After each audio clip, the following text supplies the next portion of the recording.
प्रधानमंत्री नरेंद्र मोदी ने रिमोट का बटन दबाकर हिसार एयरपोर्ट से उड़ान सेवा की शुरुआत की, जिसके बाद हिसार अयोध्या फ्लाइट एयरपोर्ट से रवाना हुई।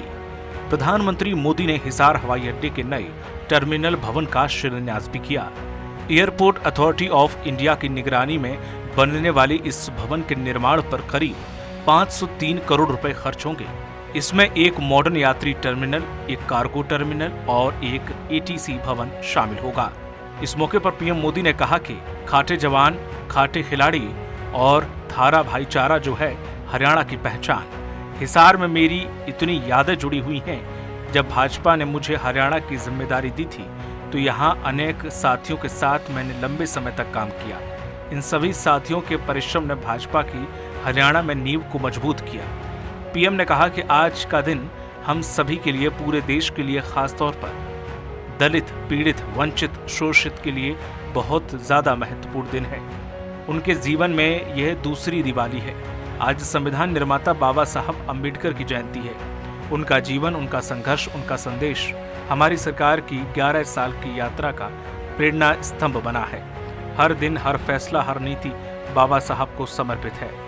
इनके जीवन में बदलाव लाना, इनके सपने को पूरा करना, ये हमारा मकसद है।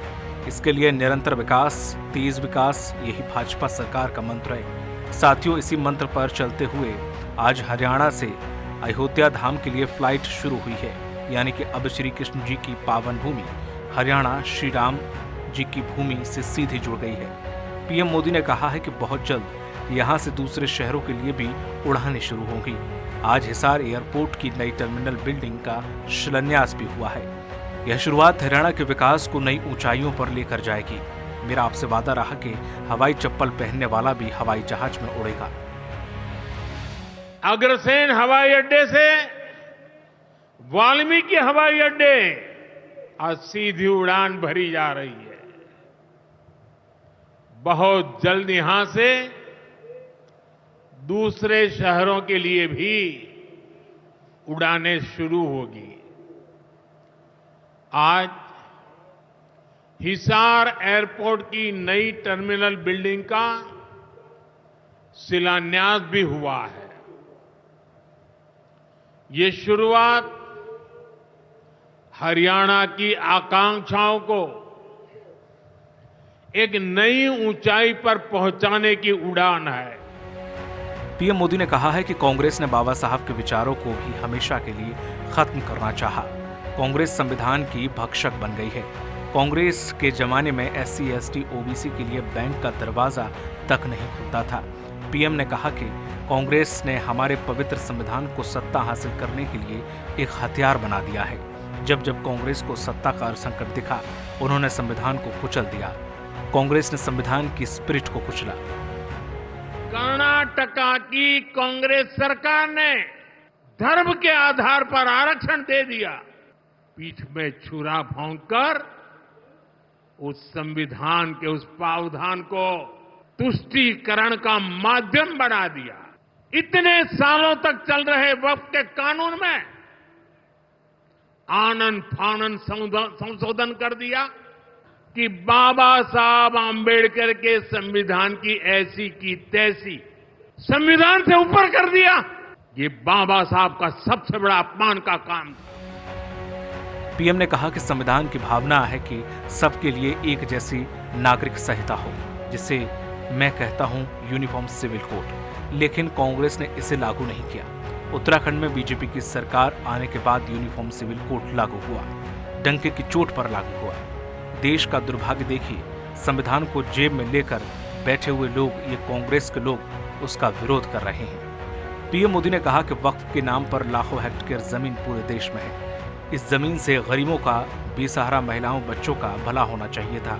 आज ईमानदारी से इसका उपयोग होता तो मुसलमानों को साइकिल के पंचर बनाने की जरूरत नहीं थी। इससे सिर्फ भूमाफियाओं को ही फायदा हुआ।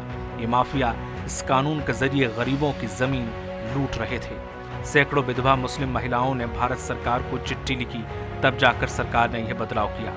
हमने बहुत बड़ा काम किया है। हमने इस वक्फ कानून में एक और प्रावधान किया। नए कानून के तहत किसी भी आदिवासी की जमीन को, हिंदुस्तान के किसी भी कोने में आदिवासी के घर को यह वक्फ बोर्ड हाथ भी नहीं लगा पाएगा। पीएम ने कहा कि बिना पर्ची बिना खर्ची के आधार पर नायाब सिंह सैनी की सरकार नौकरियां दे रही है। यहां के 25,000 युवाओं को सरकारी नौकरी न मिले, इसके लिए कांग्रेस ने एड़ी चोटी का जोर लगा दिया। लेकिन मुख्यमंत्री नायाब सिंह सैनी ने शपथ ली और हजारों युवाओं को नियुक्ति पत्र जारी कर दिए। यह है भाजपा सरकार का सुशासन। अच्छी बात यह है कि नायाब सिंह सैनी की सरकार आने वाले वर्षों में हजारों नई नौकरियों का रोड मैप बनाकर चल रही है। सीएम नायाब सिंह सैनी ने कहा कि हमने चुनाव में लाडो लक्ष्मी योजना का वादा किया था। हमने पहले ही बजट में इस योजना को शुरू करने के लिए 5,000 करोड़ रुपए का बजट में प्रावधान किया। हमने हरियाणा के लोगों से वादा किया था कि तीसरी बार सरकार बनने पर हिसार में जल्द ही एयरपोर्ट की सौगात देंगे। ये वादा आपने पूरा कर दिया है। आदरणीय प्रधानमंत्री जी, आज 14 अप्रैल का यह दिन हम सब के लिए बड़ा ही ऐतिहासिक है। आज हम सब उस क्षण के साक्षी बन रहे हैं जब इस पावन भूमि पर नवनिर्मित महाराजा अग्रसेन हवाई अड्डे से भगवान श्री राम की नगरी अयोध्या में महर्षि वाल्मीकि अंतर्राष्ट्रीय हवाई अड्डे तक हवाई उड़ानों का शुभारंभ हो रहा है। और साथ ही हरियाणा के इस पहले एयरपोर्ट के टर्मिनल के भवन का भी आपके कर कमलों द्वारा आज शिलान्यास हो रहा है। हिसार से अयोध्या के लिए सप्ताह में 2 उड़ानें, हिसार जम्मू, हिसार अहमदाबाद, हिसार जयपुर, हिसार चंडीगढ़ के लिए सप्ताह में 3-3 उड़ानें संचालित होंगी। Bureau report, Swaraj express.